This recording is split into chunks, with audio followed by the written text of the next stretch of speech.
Blog Talk Radio. Hello, and welcome to Shedding the Bitch Radio, where you can discuss, debate, and get advice on how to discover and shed the bitches of fear, insecurity, self-doubt, and negative mindsets so you can realize your dreams and life purpose and create and accelerate the riches you want in life. Join us here live every Tuesday at noon Eastern and dialogue with us at 818-572-2910. You can also chat with us at Blog Talk Radio /SheddingTheBitch or share your stories on our website at SheddingTheBitch.com. Whatever the bitch is that's holding you back from living your life to the fullest, it's not worth giving up the riches in life that you deserve. So call in now and let Bernadette Bowes know what's holding you back. 818-572-2910. Good day, everyone. How is everybody doing? Post-Oscars, which we'll talk about in a second. At the same time, it is a gloomy, rainy day here in Atlanta, Georgia. And it's been raining probably since like yesterday morning. But I'm not going to complain because I just started kind of, I guess, waking up and paying attention to the world that the Northeast and a good part of the country are getting hit with some severe storms. And so all of a sudden on Facebook, because I, as you all know, my 11 brothers and sisters are up in the Philadelphia area, Delaware, Philadelphia area. And I'm all of a sudden seeing these notes on Facebook about them being out of power for like days, not just like an hour or two, which we experience here in Atlanta. But multiple days, and they're expecting to get another 6 to 9 inches over, I believe it comes in tomorrow, probably the same time when we get a really cold blast coming through Atlanta. It's probably heading up north. So I just want to do a shout out to everybody, no matter where you are around the world. Stay safe, be smart.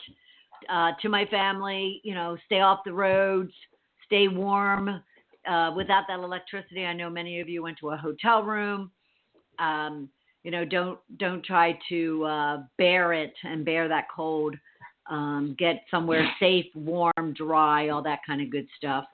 But it's just a rainy day here, which kind of creates some challenges because I had mentioned over the last couple of weeks since my Charlie passed away, that the universe has been sending me a lot of dogs. A lot of my friends all of a sudden are going on trips and going out of town. And so they're all kind of asking if I want some puppy companion. So right now I have that little Coco I might have mentioned a couple of weeks ago that I found in the park tied to a trash can. So I brought her in, and it looks like I will be adopting her. Woohoo!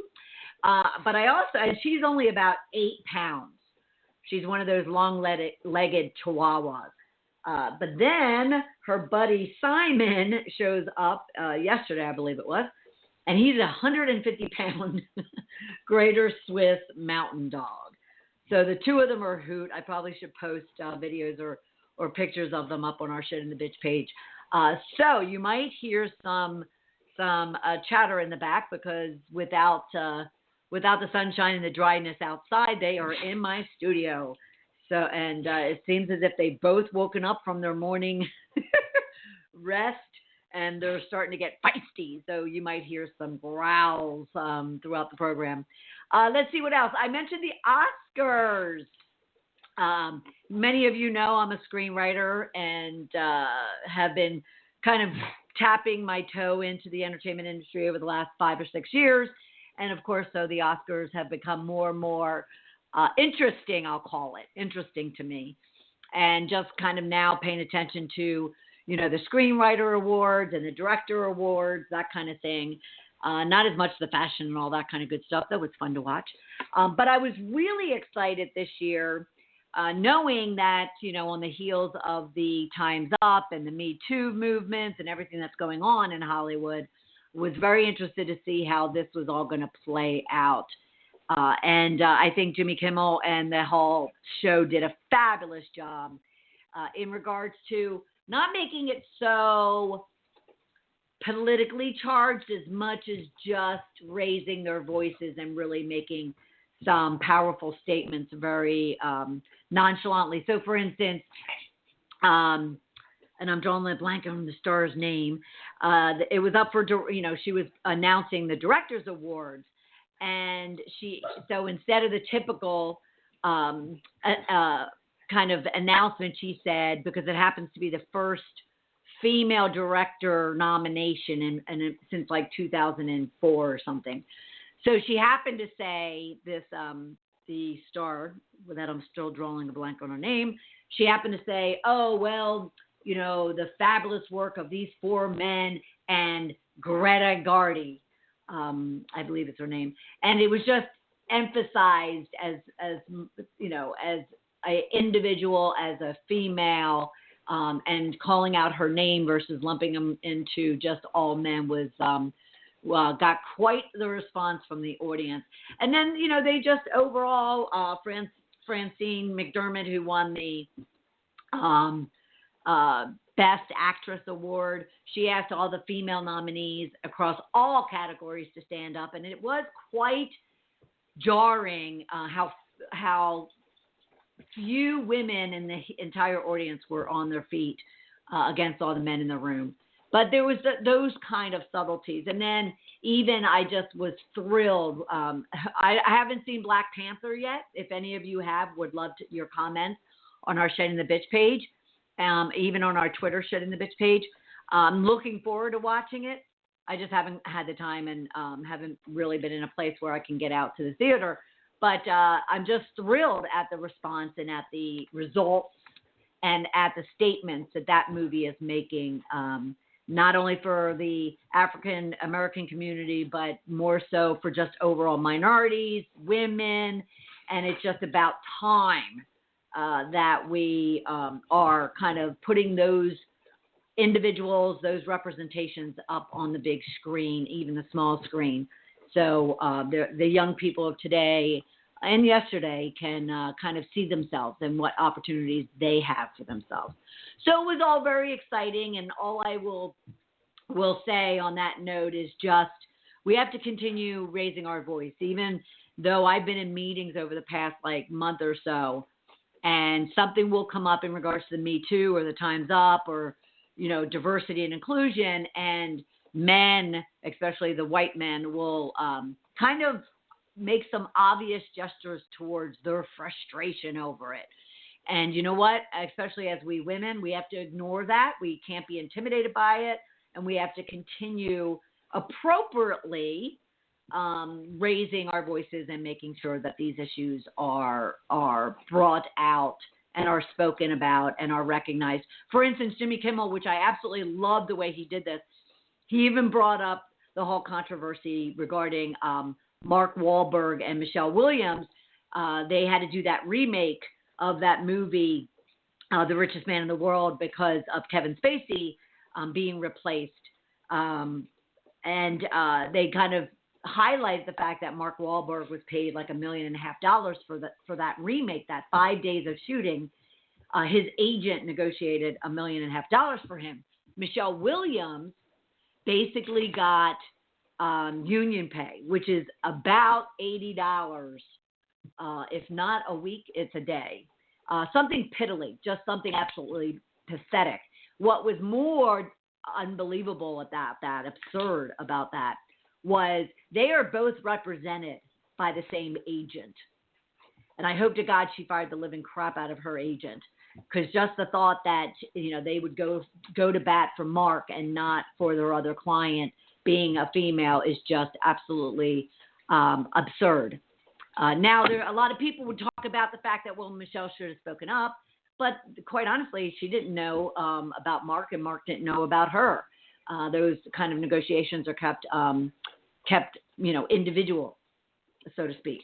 So anyway, so the point being, I think they've handled all of those topics of discussion in the Oscars very profoundly, but not in your face, not to where it just felt ugly and just exhausting, because I'm sure a lot of us are exhausted by it. But we have to just maintain our consistency in our voice.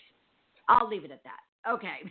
So I hope you enjoyed it. I thought it was a great show. I thought it was very well done this year, more so than many other years in the past.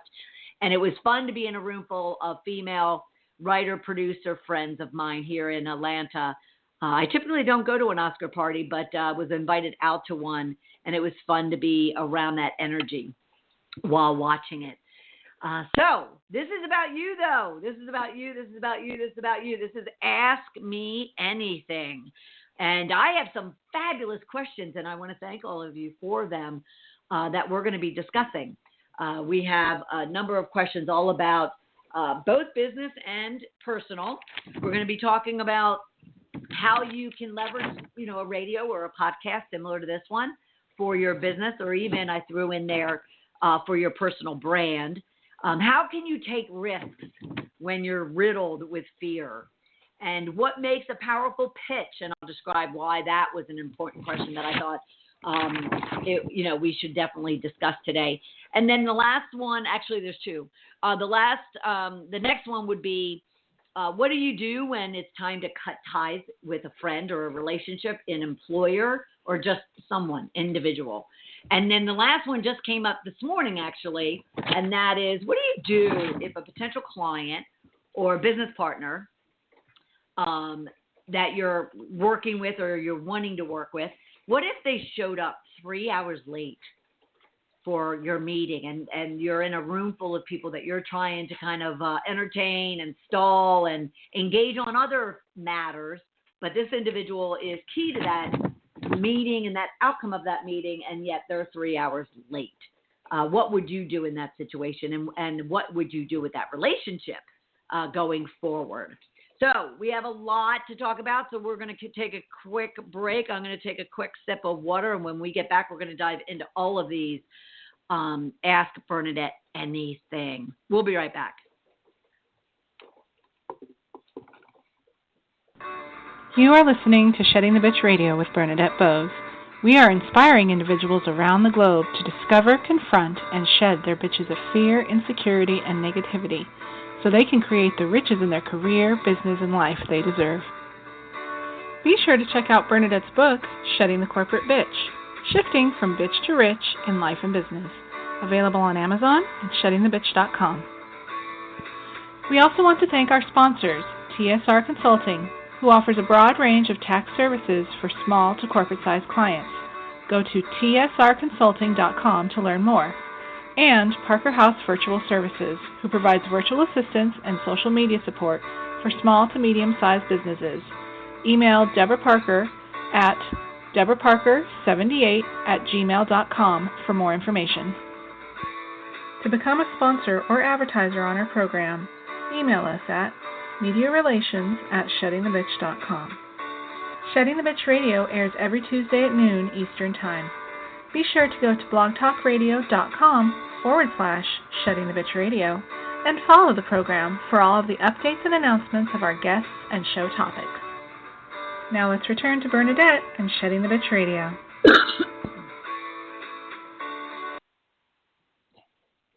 Welcome back, everyone. It is Ask Me Anything today. I take your questions, stories, and challenges, whether it has to do with your job, a relationship, maybe it's about your own business, maybe it's about you raising money, it's about you trying to seek your next career or opportunity, whatever the matter might be, whether it's myself and my expertise, or if we have to reach out to my grid, I call it, my grid of experts. We want to get you the tips, advice, and sometimes tough love in order for you to really be able to move forward and accelerate your success. So that's what it's all about. You can always, all month long, all year long, post your questions, stories, and challenges to me on Shedding the Bitch Facebook or Twitter. I get a lot of questions via LinkedIn, and I get a lot of questions from just being out and about. Like I was this past week, and you'll kind of understand why that is. And then at the same time, people also email me directly at BernadetteBose@sheddingthebitch.com. You can call in live, even if you're sitting there listening to the program, and you have a question, 1-818-572-2910. For those of you who ask me often, you do not need to give me your name. Should you want to keep it to yourself and talk anonymously? I cannot say that word, never can. But there's a lot of ways for you to get the support that you need, and that's why we do this. Now, I take your questions and give you feedback all month long. The minute I see it online, or Deborah of Parker House Virtual Services might make me aware of something, I'll respond immediately. Yet at the same time, I might bring it if we need questions or we don't, we have an opportunity to drill into your question even deeper right here onto the program the first Tuesday of every month. All right. So there's a lot of ways for you to interact with us. So let's get into it, shall we? All right. The first question I found very interesting because I think most of you, including myself, deal with this and yet are even a little bit insecure, have your own bitches of insecurity to kind of even ask about it. So I was very, very excited to have someone kind of open up their heart and want to get this solved. So the question was, how can I take a risk when I am riddled with fear?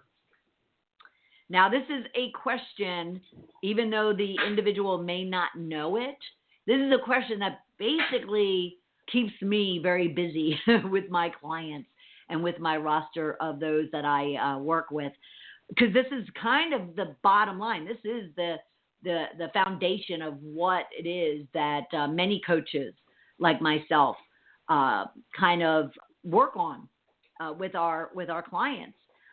So it's not something that anybody should be ashamed of or embarrassed by, or even at the highest level, because keep in mind, I coach individuals as well as senior executives.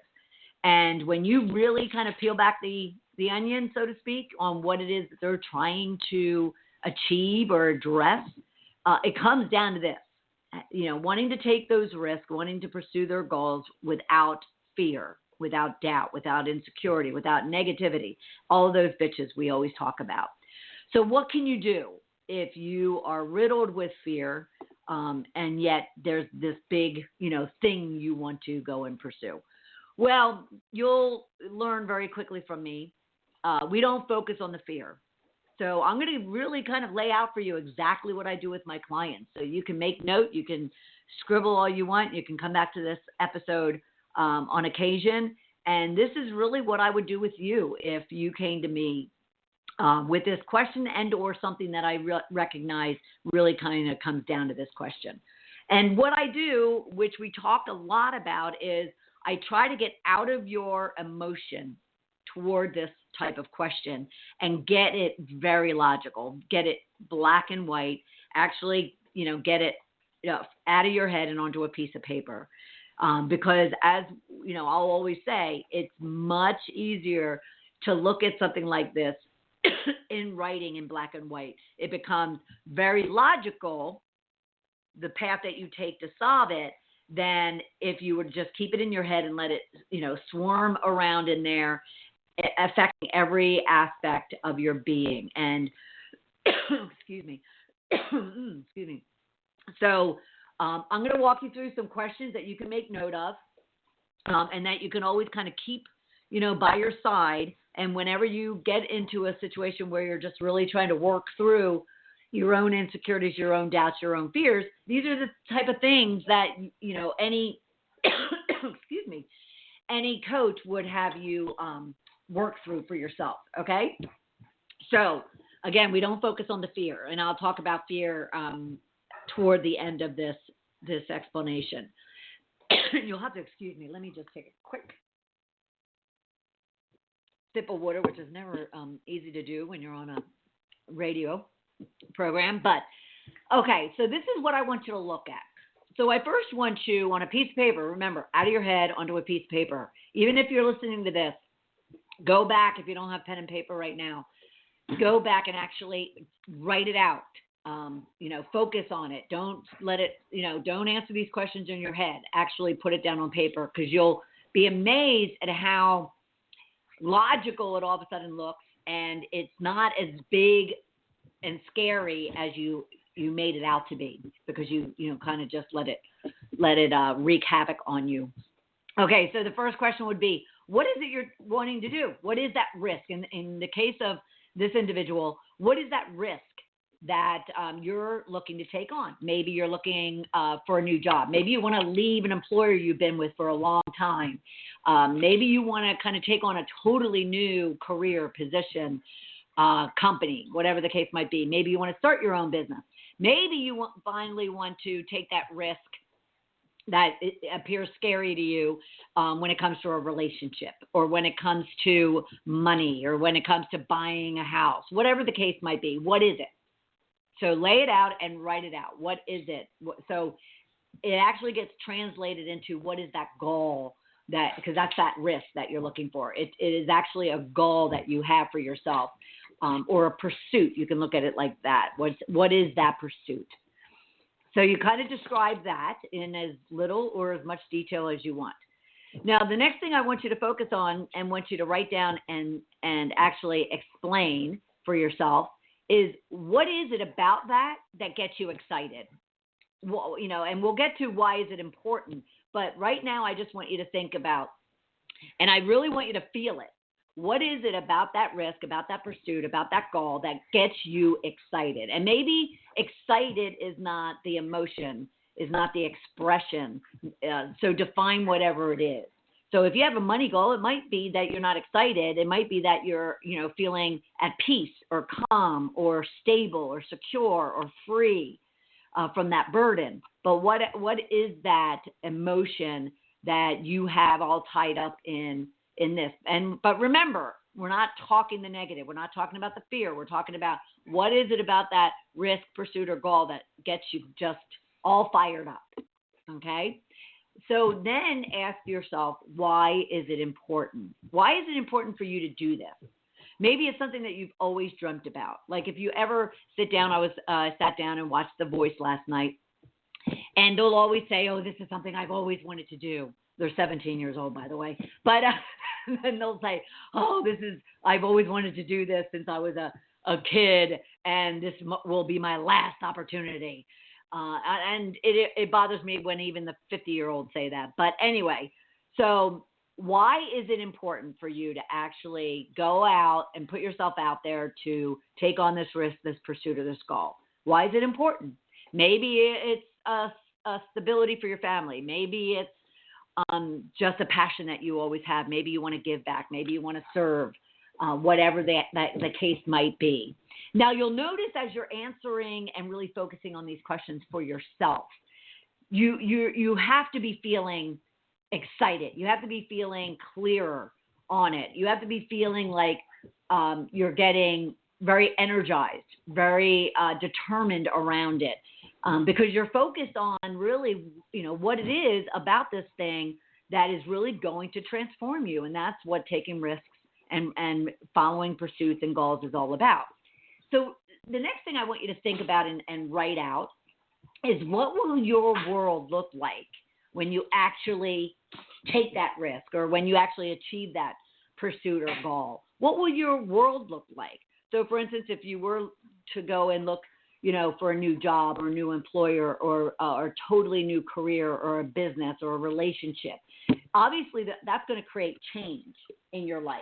It could be that you have to move. It could be that you buy a bigger house because now you're making more money. It could be that you have more in the bank account. Whatever the case might be. What would your world look like when you go and take that risk? And you've, even if you haven't fully achieved it. When I took that risk, back in 2012? No, I guess it was 2013. I never dreamt of writing a screenplay or as other people will put it, a film. I never dreamt I would be creating, something that could be on a big screen or even a small screen. When I even wrote that book, which was a risk, because, all of a sudden people are going to be able to read and judge, right? That's what we're always thinking about, is people are going to judge me. But, what I did in order to get past that is I really went through this whole series of questions for myself and said, what is my world going to look like? And I might not know, and you might not know, but what do you think at this point in time your world is going to look like, and because it's what you want that world to look like is why you're going to actually take that risk. And then you'd be amazed at how greater and how bigger and how brighter and how more exciting that world actually turns out to be when you actually go and do it and or you achieve it. I mean, I'm 5 years in and I haven't achieved it yet. I've achieved the world shifting and the world changing, but I'm still working it and I'm still putting myself out there. So get focused on what will your world look like. And I want you to also think about what will you look like. If any of you have been following the program for a while, and I'm talking, I believe I started this back in 2011. I would say around the 2012-13, I started really realizing the physical, emotional, spiritual transformation I was going through. And it became evident when I was actually asked. I ran into a couple of my colleagues from the company I was fired from. I ran into them at a park, my local park. And I was running, so you can imagine I was sweaty and all this kind of good stuff. And I ran into them, and they were out walking. And the two of them kind of looked at me, and they're like, did you have something done? And I'm like, what? And I kind of knew what they were talking about, but I was like, what? And they're like, well, you did you have any work done? Because you look like, you're 10, 15 years younger. And so your world will change, but so will you. And I will tell you that the reason why I looked 10, 15 years younger at the time, it wasn't because physically, it was really because of what I was feeling inside that was oozing out of my pores and coming through no longer as a scowl or depressed, not really depressed. I've never been depressed, but not really angst, not really pissed off, not really frustrated or even feared or fearful.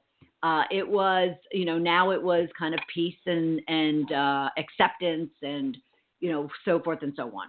So your insides really start emulating your, on the outside. So what will you and your world look like? Now, again, hopefully these questions are getting you excited and moving you forward to saying, wow, this isn't the big deal I've been making about in my head. So now I want you to get a little bit more logical. I want you to start thinking about, okay, now I kind of understand why, what, where, how. Well, now, not the how. That's where we're going. Now what I want you to do is simply say, okay, what are 3 things I could be doing right now to go ahead and take this risk? What can I be doing right now? What are those 3 things that I could be doing right now to start pursuing this risk, this goal that I want? And you're not making excuses. So this isn't about, I don't want you to kind of discount things because, I don't have money, so I can't do that. Or I don't have, people I work with, so I can't do that. I don't have a good resume. I can't do that. I simply want you to say, what are the 3 things you could be doing right now toward whatever risk you want to take? From there, you want to prioritize them. What's my most important or have the biggest impact? What's the second? What's the third? And then I want you to then focus on the first one. And now you can start thinking about, okay, what do I need in order to achieve this? You can even start thinking about, okay, what are going to get in my way? What barriers, what obstacles, what fears, what insecurities are going to get in my way? Because you know why? Because what I want you to do next is every one of those barriers, obstacles, whatever you want to call them, have a solution to them. There's a solution to every problem. So if there's an obstacle such as money, there's a solution to it. What do you need to do to make more money or acquire more money? If it's the fact that you don't have the expertise or the skill, so what do you need to do to go do it? Whatever the case might be, there's a solution to every problem, okay? And then what could go wrong? We talked about that. What are the obstacles? But what really could go wrong? So say you did want to pursue something, you have to go out and raise money, you raise money, and then you don't get where you want to go, So think through all of those things. But thinking about what could go wrong, which is actually what's creating your fear in most cases, but looking at it in that vein of what could go wrong is kind of dismisses the actual emotion of that fear. It just says, okay, what could go wrong? And how can I mitigate? How can I upfront take care of that going wrong? What can I put in place to ensure that it doesn't go wrong? If it goes wrong, then you can kind of, make adjustments and figure that out at that time. The bottom line is this that I want to bring to you about this. Remember, the only thing I want you to be thinking about through this whole process when it comes to your fear is this acronym. That's all I want you to do. The acronym is, for fear, is false evidence appearing real. You not taking those risks because you think you're riddled with fear is simply because you haven't logically thought about all these things that you could actually be working through and focusing on in order to really realize that even that biggest risk that you want to take. I mean, I am sitting here, so I'll use myself, sitting here writing a script that could get rejected. And then, maybe someone decides, you know what, no one wants it. We all kind of say, okay, no one is looking to do this. That doesn't mean I give up. That doesn't mean it's not a good project. That doesn't mean it's not something I'm going to pursue. It's a risk, but then I can decide, okay, well, maybe I do it myself. Or maybe my option is that I put it on the shelf and forget about it. So all my fear that I might, kind of get riddled with that prevents me from even pursuing it is actually false evidence because there are options. I could go and do it myself or I could put it on the shelf, but it's my decision. Make sense? So what I want you to do when it comes to this question, which I get a lot. So when I was approached about this question about a week and a half ago in preparation for something that we're going to talk about in one of our next questions, it wasn't that one individual. I could see it in multiple individuals. So I just thought it would be important to address. Bottom line, get out of your head, get out of your heart, get out of the emotion that's wreaking havoc on you being able to do what you want to do, and get it down on paper and put it as a plan and get it in black and white. And I promise you, I guarantee you, you will all of a sudden realize that fear that's been holding you back, maybe for a day, a week, a month, a decade, a lifetime, was really useless energy. Just totally useless energy, wasted energy. So stop wasting your energy and put it toward really understanding how you can go and pursue your goals. All right. I wanted to spend a lot of time on that, so that's why I did. And hopefully it was helpful for you. We're going to take a break. I'll be right back, and we'll get into our next Ask Bernadette Anything question. We'll be right back. You are listening to Shedding the Bitch Radio with Bernadette Bowes. We are inspiring individuals around the globe to discover, confront, and shed their bitches of fear, insecurity, and negativity so they can create the riches in their career, business, and life they deserve. Be sure to check out Bernadette's book, Shedding the Corporate Bitch, Shifting from Bitch to Rich in Life and Business, available on Amazon and sheddingthebitch.com. We also want to thank our sponsors, TSR Consulting, who offers a broad range of tax services for small to corporate-sized clients. Go to tsrconsulting.com to learn more. And Parker House Virtual Services, who provides virtual assistance and social media support for small to medium-sized businesses. Email Deborah Parker at deborahparker78@gmail.com for more information. To become a sponsor or advertiser on our program, email us at mediarelations@sheddingthebitch.com. Shedding the Bitch Radio airs every Tuesday at noon Eastern Time. Be sure to go to blogtalkradio.com/sheddingthebitchradio and follow the program for all of the updates and announcements of our guests and show topics. Now let's return to Bernadette and Shedding the Bitch Radio.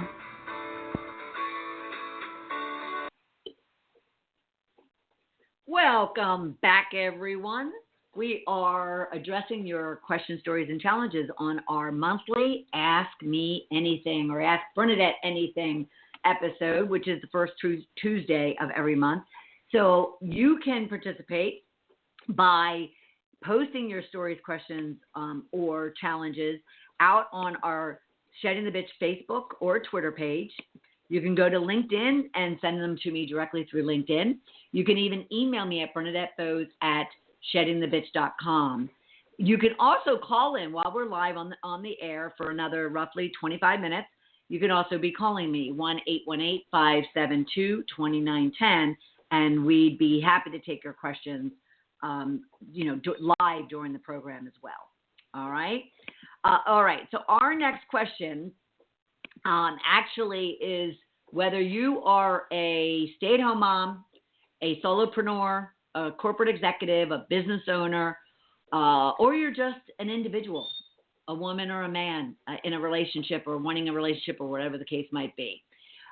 We all have to pitch ourselves. I don't know if you've ever heard that term, but every day we're marketing ourselves. Every day we're selling ourselves. Every day we are pitching ourselves, whether it is to find a mate or to find a job or to find a client or to get a promotion. We're always selling ourselves. And in that sales, it's a pitch that you're making, or it's a presentation, as a lot of salespeople like to call it, as opposed to a pitch. We're always kind of positioning ourselves or our products or our services or whatever the case might be. So I loved getting this question, and it was kind of a gimme because over the last several weeks, I've been working with a committee on putting together a pitch event for film and television here in Atlanta last week.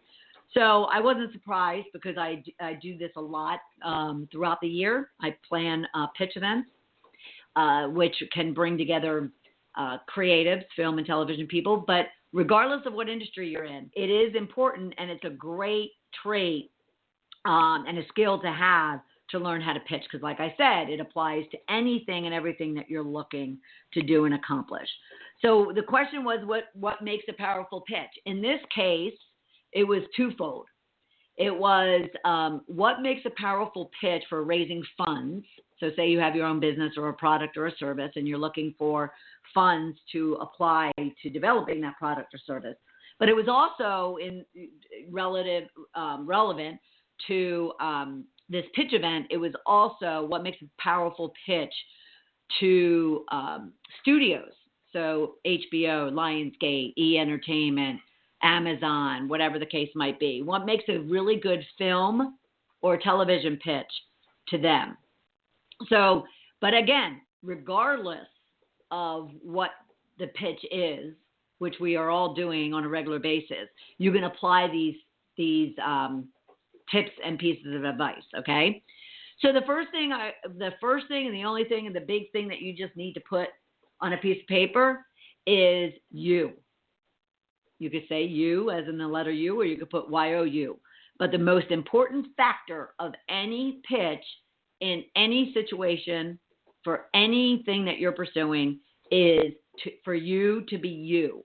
Be authentic, be open, be vulnerable, be coachable, because on every end of a pitch, you're going to get feedback. You're either looking for a yes or a no. You're looking for what worked, what didn't. You're looking for a, purchase order, and when it doesn't come, why? So you need to be very you, but you also need you to be very open and vulnerable and coachable and active in that pitch. But many pitches, and it comes down to even meetings, client meetings, or whatever the case might be, are more structured. So, for instance, a fund for investors or a TV or film, you get a certain number of minutes. And typically those minutes are like 3 to 5. But I'm sure many of you, especially a large audience that we have of business people, especially entrepreneurs, you also have heard of the 30-second or the 60-second elevator speech, elevator message. That's a pitch. And it doesn't matter if you're pitching a product or service or you're pitching yourself as a brand. That's a pitch. It could be 30 seconds or 60 seconds. We'll talk more about the 3 to 5 minute pitch. It could be when you're actually in a client meeting. Quite honestly, the last few minutes of when you actually ask for that order, that's a pitch. So what are the components that make up a really powerful pitch, other than, and most importantly, you being you? being authentic, being open, being vulnerable, being coachable. You want to tell a story. Everybody relates to stories. So there's this big thing in sales about not talking about features and functions and benefits, or not the benefits, not feature, functions, or traits of a product or service, because no one really cares how that computer works. No one really cares what that widget does. No one really cares about what that film or television thing, how it's going to get done. What they care about is what is the value, what is the impact it's going to have on the customer. And telling stories to kind of make that relatable to the person that you're talking to is going to be key. Now that story might take like 1 minute, and you might use up 2 or 3 minutes of that 3 to 5 minute pitch. But part of it is you're going to be talking about you, and then you're going to tell a story that relates to that product, service, or in my case, content, or whatever it might be. When you're pitching for a relationship, what do they ask you? So tell me about yourself. Well, they're not looking for, I was born on this day at this time to this, they're looking for kind of what makes up you, what defines you, what is that story of your life. So you craft in that structured time period that you might be given. You break that 3 to 5 minutes down. And you say, okay, I'm going to give them my one line of who I am, and then I'm going to go in and I'm going to talk about my story of, why this product or service or piece of content is relevant. And then now this is all going to be based on who you're pitching to. So for instance, I'll give you a for instance. When you're pitching to investors, you're pitching money, right? That's your ask is going to be for money. So you need to talk about you. You need to talk about your story where that product or service is concerned, but you also need to make sure your pitch covers money. Now, for a film or television to a studio, you're not going to talk about money. They're not writing you a check. So you need to know your audience so you can tailor your pitch to that. If you're, pitching a guy or a gal for a relationship, you want to know what it is that makes a good relationship, and therefore what might they be looking for, and that's what you kind of hone your pitch around. Again, being very authentic and being very you in doing that. So again, a lot of pitches, especially the one I was asked about, is structured 3 to 5 minutes. So we got to who you are, some backstory, what is your request? What is it that you're asking for? So for that investor, you told them about you, you told them about the product or service, and now you're looking for $25,000 in order for me to be able to do X, Y, and Z. And then you're going to go into, and the value that that's going to bring you, the investor, is this within, the next, 2 to 5 years, whatever the case might be. Whether it's a film or television, it's the value is you're bringing this great content that's going to, be able to generate X amount of dollars in the theater, or it's going to go over multiple seasons if it's on TV, and it's going to bring in great advertisers and marketers and all that kind of good stuff. So there's always a, financial element to it as much as there is that backstory and that value proposition around the product or service. The second thing, because the number one thing was you. The second most important thing you need to make sure your pitch includes is some what I'll call quiet airtime, basically silence. Basically, you want to kind of end with enough time left to where you can simply say, do you have any questions? Or is there any input or feedback for me? And then shut up and allow them to give you feedback. That could make your pitch that much better, and or it could allow them to say, we're interested, or maybe, we're interested, but you have to work on this, or whatever the case might be. That is the number one area where most people mess up, is they don't leave that airtime.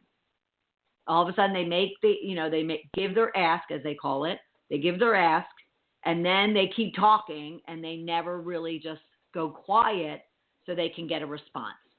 And then the meeting's up, and especially in the structure that I was asked about, that 3 minutes, that 5 minutes, when it's up, you're out of that seat and you have to move.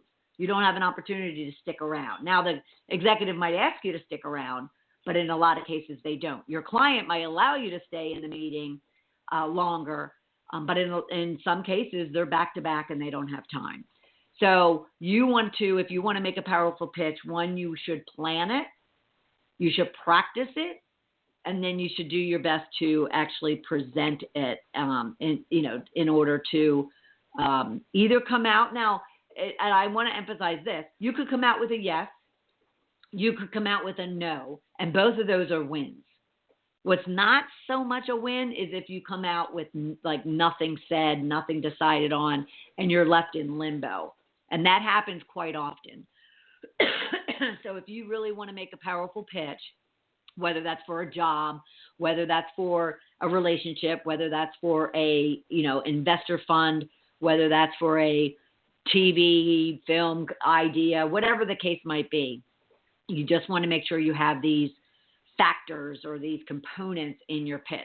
Your backstory or why this is relevant, some kind of value proposition in regards to whether it's a client or investor or whomever or a relationship, like what are you bringing to the table and how are they going to benefit from it and what's in it for them. So you might have heard the term WIFM, W-I-I-T, WIFM, what's in it for them, W-I-I-F-T, what's in it for them. And that's their value proposition because that's what it's all about. It's not about you. It's not about your product. It's not about your service. It's about how you're going to change their world. All right? And that's what will make a powerful pitch. So I hope that answered your question. All right. We're going to keep going, and then we'll take a brief break. So the next question that was asked of me, and it was when they've actually followed the show, and yet at the same time, they've been, I guess, waiting to ask me a question because a lot of people can be leveraging radio and podcasts for their business or for their personal brand. So they may not have a business, but maybe they're a speaker, maybe they're an author, and they haven't formulated necessarily a business, but they want to really focus on their personal brand. And radio and podcasts are a great means for doing that. So the question to me was just how can someone benefit or leverage a radio or a podcast to actually, in this case, it was about someone's business, and then I just added for this discussion, even if it's for your personal brand. And then what are some basics of doing that? I was actually asked recently, too, to write an article about this for an online newspaper.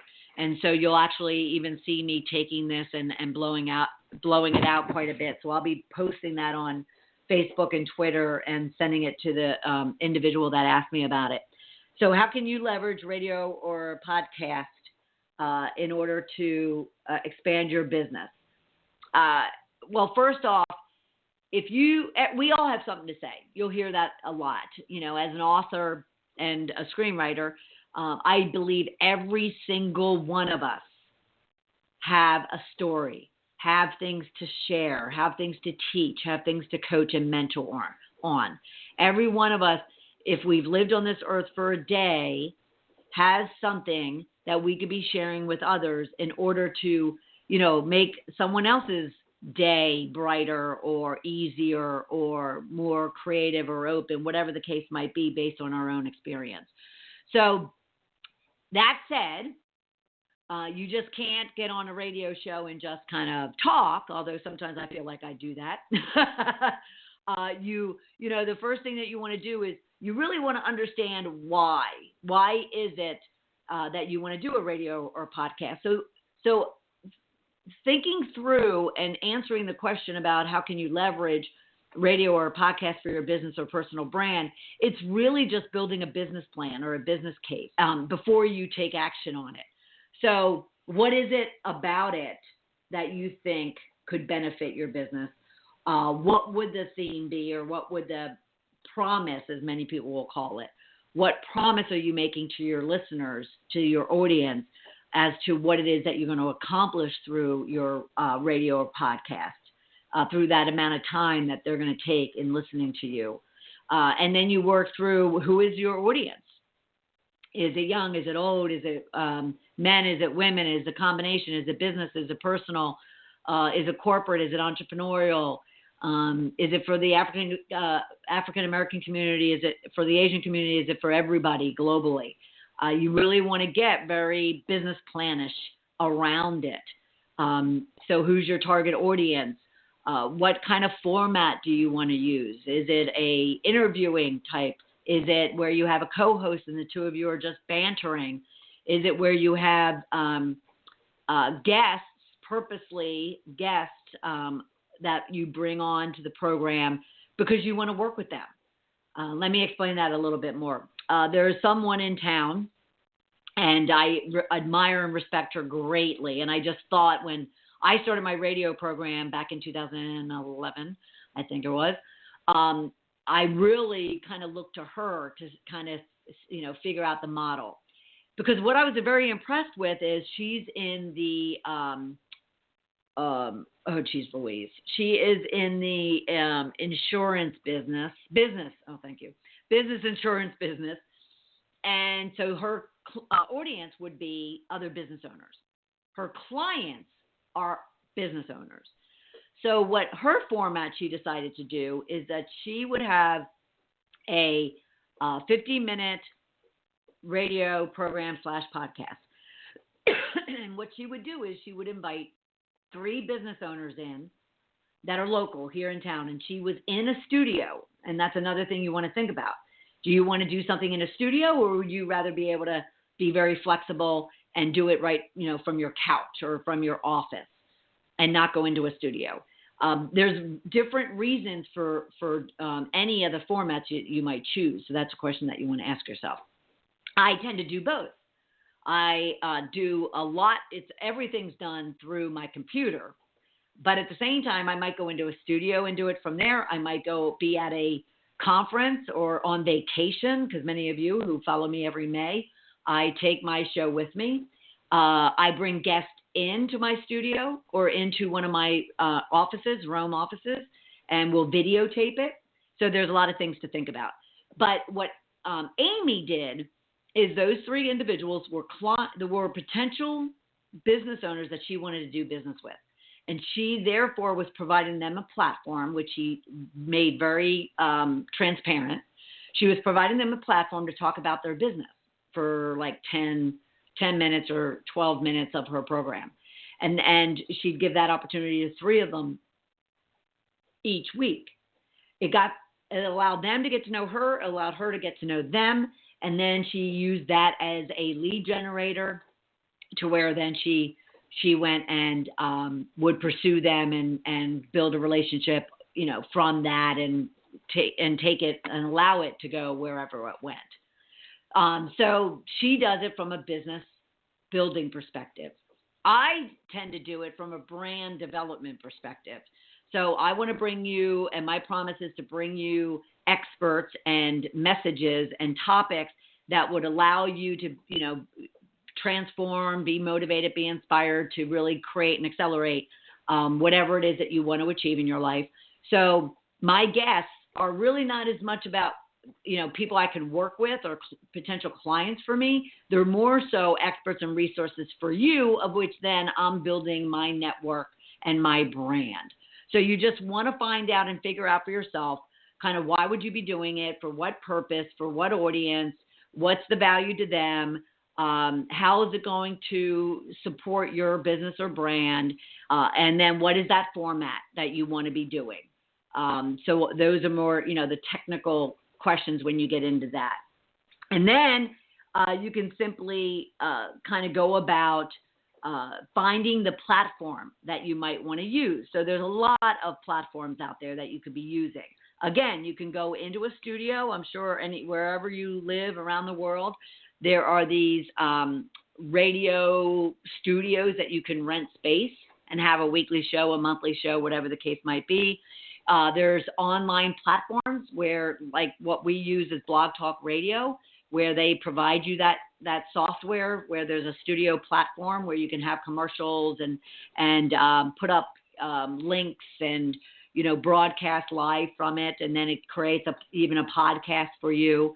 So you can research platforms like Buzzsprouts or Podbeam or Blueberry or even Blog Talk. Just Google, podcast platforms, and you'll find it there. And once you find kind of what platform you want to use, then the basic equipment, either the studio is going to provide it for you, or you go out and you buy yourself a microphone, a headset, maybe a soundboard, an editing piece of software. There's a number of things that you would then put in place technically, and even a website so you can store it. You might then engage with one of the many distribution platforms, iTunes. I'm drawing a blank on its name, but you can just kind of Google what are all the components of doing a podcast or a radio show. And then you just do it. And so my number one piece of advice I'll leave you with on this subject is simply do it. Play with it, practice it, adjust it, and just have fun with it. If you find that it is going to serve a purpose, then just have fun with it. Okay? All right. I just noticed the time, and I want to get this last thing in. Actually, I said I had 2 questions, but I'll leave the other one for next time that I got in this morning. So the last one is, when do I know it's time to cut ties with a friend, relationship, or even a employer? And really that comes down to, again, it's a series of questions. Are you noticing a pattern? We get in our head about these things, and yet it's a simple process of elimination, process of decision-making, process of problem solving. So you simply say, and ask yourself questions like, why am I in this relationship? What value does it bring to me? How do I serve the relationship? Or what impact does it have on me, good, bad, or indifferent? What would happen if I no longer had this relationship in my life?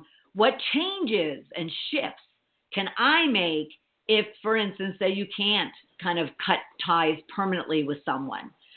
Then you're going to have to change. You're going to have to shift. You're not going to change them. We've talked about this on the program before. So what can you be doing in order for you to shift and be able to manage productively and effectively without it being detrimental to you? How can you maintain that relationship? It may not be in the same manner that you've had before. Maybe you cut back on the communication, you cut back on engaging with them, you cut back on spending time with them. Whatever the case might be, you simply have to kind of figure out for yourself why you're in this relationship to begin with. And what is the problem? What is the root problem of the relationship? Is it because you've moved on, you've changed, you've adjusted, and they've stayed the same? Is it because you're looking to grow and they're holding you back?